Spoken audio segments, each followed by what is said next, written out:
It's in the name.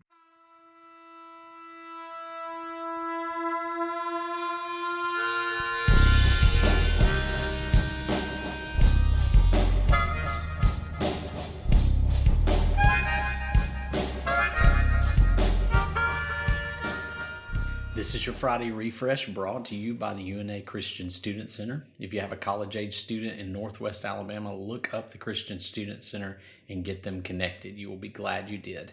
You can find them at facebook.com/UNACSC. Well, you know Dasher and Dancer, Prancer and Vixen, Comet, Cupid, Donner, and Blitzen. But do you recall the most famous reindeer of all? Of course you do. You've sung the song, you've watched the animated movie, and you've probably read the book or some variation of the story hundreds of times. You've seen the decorations in every town across the globe. But do you recall the true story that started it all? Fiction often mimics real life in strange ways, and the story behind the story certainly has some of the same elements. Robert May was a struggling Jewish writer in Chicago, Illinois in 1939. He was 34 years old and had always hoped to write novels. Instead, he was employed by a department store chain, Montgomery Ward, second only to Sears.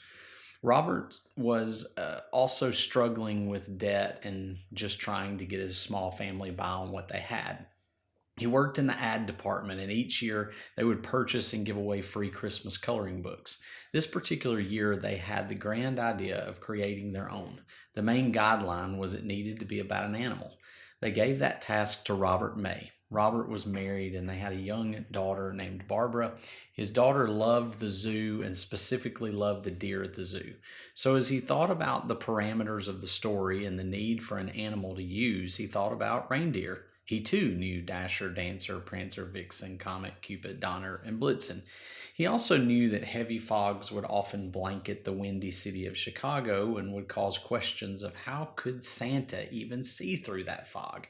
And so the idea was born. There would be a reindeer who had a shiny nose that would guide the sleigh through that one foggy Christmas Eve.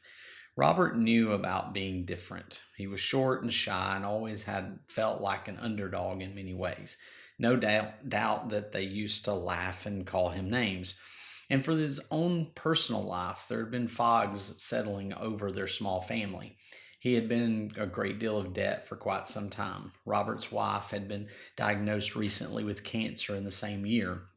And then before he could even finish the book, she would succumb to the disease and die. The company offered to pass the assignment off to someone else, but at this point, Robert needed it. He wanted it. And so he did as he had set out to do. He pushed through the fog of grief and single parenthood, and he finished the story. Rudolph's story has been an inspiration to billions through the years, but I couldn't help but be inspired by the story of the creator. He had encountered a great deal of difficulty in his life, from debt to grief to discouragement to disappointment. Those were just a few of the roadblocks he had suffered through, but in the end, he finished it. As I thought about this story, Rudolph's story, and many other underdog stories throughout the years, both real and fiction, I found that three things are true more often than not. Number one, blessings usually follow struggles. The testing of our faith produces endurance, and that produces a stronger you in more ways than one. Championships come when a great deal of work or strain on the body and mind have been done for months upon months. The struggles and the pain often reveal great blessings in the end. The book eventually helped Robert get out of debt, pay his daughter's education, and left her with blessings. The second thing is that purpose is found in pain. Not only are you made blessed and stronger by your struggles, you often find new purpose. Robert May might have never written a novel, but he left a lasting legacy of one of the most beloved children's Christmas stories of all time. This podcast and others that exist because Travis endured leukemia. I do counseling because my girlfriend was killed in a car accident. I wanted to help people like I'd been helped. Only eternity knows how many people have been helped because of the pain someone else has previously endured. Lastly, don't give up because you matter. Every job is important and carries with it opportunity to make a difference. Working as an ad writer seemed completely worthless at times in his mind. What good was that doing for the world? But he was given an opportunity to write something that has brought joy to the world for over 80 years. It brought peace to his daughter in a difficult time. That would have surely been worth plenty of payback without the legacy that it brought.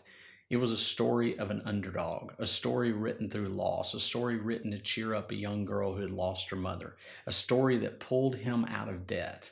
So, just as Rudolph endured some taunting and yet became the hero, we oftentimes will find that there are blessings that follow struggles and purpose that follows pain. So, don't give up. You matter, and what you do matters, no matter what others say. And the kind of life that finds meaning and purpose even in difficult times, well, you could even say it glows like a light bulb. And that is your Friday refresh.